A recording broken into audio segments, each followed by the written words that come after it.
Hello everyone, welcome to the next video. And आज हम पढ़ेंगे पंचकर्मा। तो panchakarma this series will be going on. And panchakarma का पहले मैं आपको दिखा दे रही हूँ क्या क्या सिलेबस है।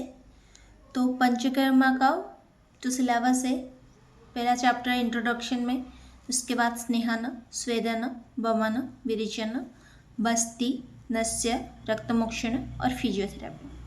आज हम स्टार्ट करेंगे इंट्रोडक्शन से। इंट्रोडक्शन टू पंचकर्मा में ये हम जानेंगे कि आयुर्वेदा ट्रीटमेंट कंप्राइजेस ऑफ संशोधन एंड संशमन। आयुर्वेदा ट्रीटमेंट जो है वो दो चीज़ों से मिलकर बना हुआ होता है, एक संशोधन और संशमन। ठीक है, संशोधन के मतलब से आता है शोधन करना, मतलब बॉडी में जो डार्टी थिंग्स है उसको हम क्लींजिंग करेंगे, उसको हम संशोधन बोल रहे हैं। और संशमन क्या है?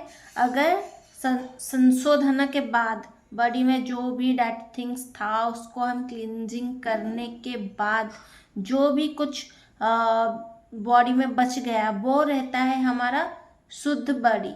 मतलब शोधन के बाद जो रह जा रहा है जो बॉडी में, वो उसमें सारा डैटी पार्टिकल्स जो भी खराब फूड रह गया था बॉडी में वो चले जाने के बाद एक शुद्ध बॉडी, हमारे शुद्ध शरीर बन जाता है। और उसको हमें संशमन कराना है। संशमन कराना का अर्थ यह है कि अच्छा खाना देकर, अच्छे से एक्सरसाइज करके, हित पदार्थ सेवन करके हम बॉडी को पुष्टि कराते हैं, उसको बोलते हैं संशमन। तो इधर हम देखते हैं अभी पंचकर्मा का definition. Panchakarma treatment is basically A bio cleansing regimen intended to eliminate the toxic elements from body and thereby enhance immunity of the body। तो आप समझ पा रहे हैं कि बायो क्लींजिंग प्रोसेस है जिससे क्या होता है ना, एलिमिनेट करते हैं किसको ना, टॉक्सिक एलिमेंट्स को बॉडी से, जो कि एनहांस करता है इम्यूनिटी। ठीक है, तो पंच मीन्स पांच, कर्म मीन्स पांच कर्म। क्या क्या कर्म है? वमन, विरेचन, स्थापनावस्थी, अनुवासनावस्थी, नस्य। ठीक है, अभी हम एक श्लोक पढ़ेंगे जो कि पंचकर्मा के डेफिनेशन के रिलेटेड आप एग्जाम में लिख सकते हैं। तानि उपस्थितो दोषाणां स्नेह स्वेद उपपादनैः पंचकर्माणि कुर्वीत मात्रा कालो विचारयन्। चरक सुश्रुत चैप्टर 2 15 नंबर श्लोक। ठीक है, इसका मतलब यह है तानि उपस्थितो दोषाणां स्नेह स्वेद उपपादनैः। जो भी उपस्थित दोष है, जैसे कि दोष which have left the periphery, that is periphery means शाखा, and moving towards कोष्ठ। जो दोष शाखा से कोष्ठ के तरफ आता है वो है उपस्थित दोष, जो कि हमारे शरीर में उपस्थित रहता है, जो कि हम अटेंड कर सकते हैं बाय स्नेहन स्वेदन।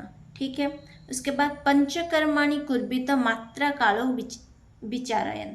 मात्रा और काल देखकर व्यक्ति का मध्यम बल, उत्तम बल या निम्न बल, ऐसे देखकर, और काल देखकर कौन सी ऋतु में किया जा सकता है, दोपहर में किया जा सकता है या मॉर्निंग में अच्छा है, जैसे कि आप काल को देखकर और मात्रा को देखकर विचार करके स्नेहन स्वेदन करते हैं।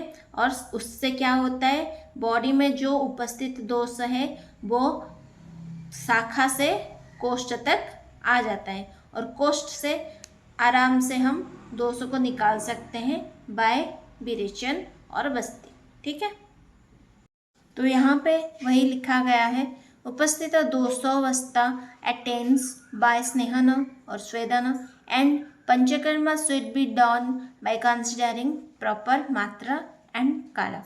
Only Charaka has mentioned the word panchakarma, whereas Sushruta and Bhagwat considered it as पंचशोधन।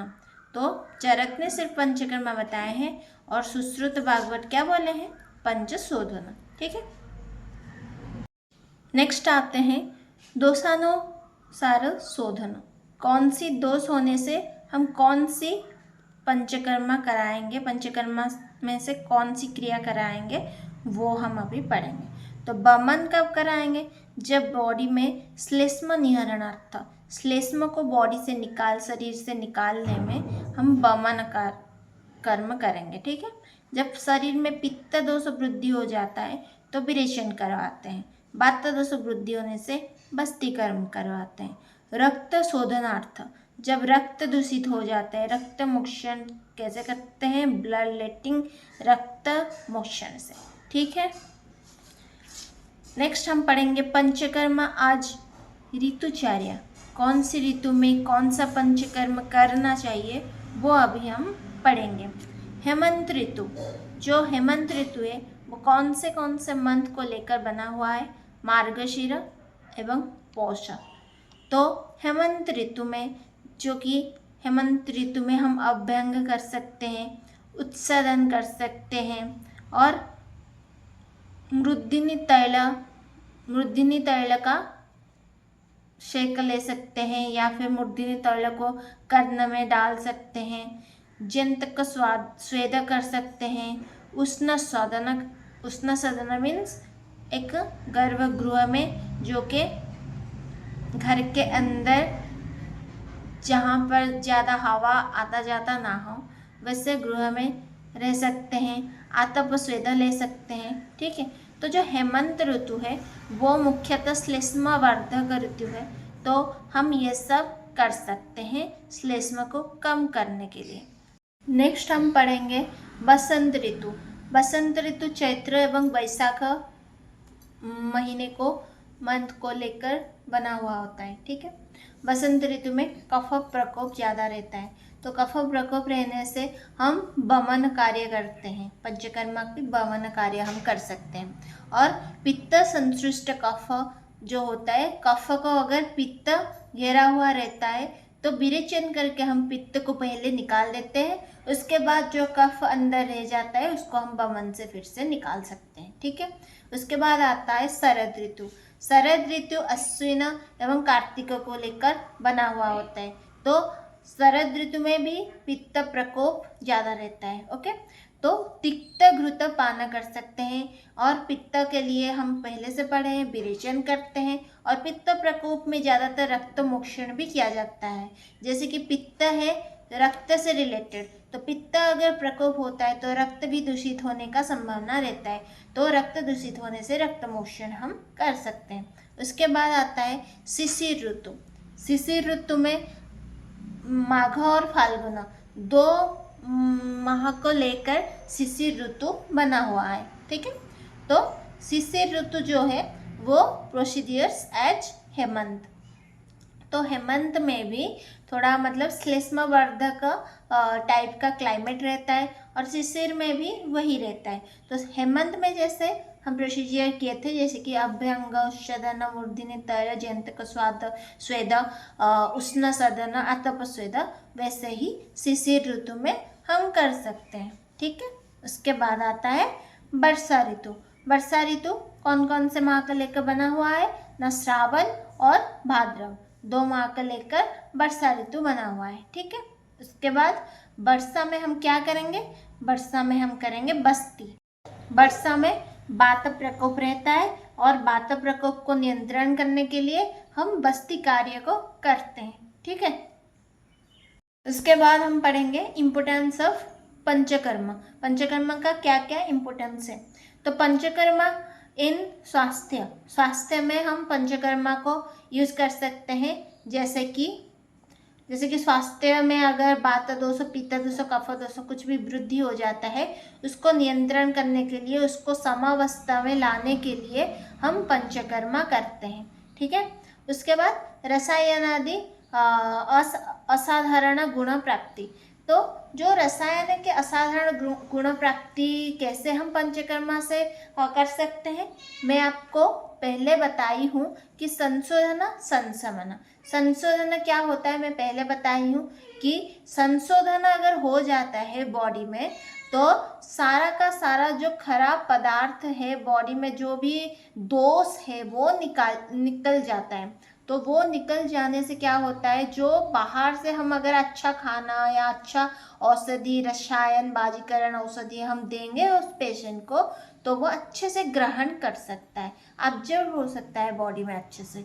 ठीक है, तो अगर हम पंचकर्म करके बॉडी को शोधन कर देते हैं बॉडी का, तो रसायन आदि का जो गुण है वो बॉडी में अच्छे से ऑब्जर्व होके असाधारण प्रॉपर्टी बॉडी शो कर सकता है। ठीक है, उसके बाद रोगानुसार पंचकर्म। अगर आपको वात दोष वर्धित रोग है, या फिर पित्त दोष रिलेटेड रोग है, या फिर कफ दोष रिलेटेड रोग है, तो उससे हम पंचकर्म करके वात दोष के लिए वस्ति, पित्त के लिए विरेचन, कफ के लिए वमन, ऐसे करके हम उस रोग का जो दोष है उसको कम कर सकते हैं। ठीक है, रोगाः सर्वेपि मंदो अग्नि, जो तो आचार्यों के हिसाब से एक बहुत ही पॉपुलर श्लोक है, रोगाः सर्वेपि मंदो अग्नि।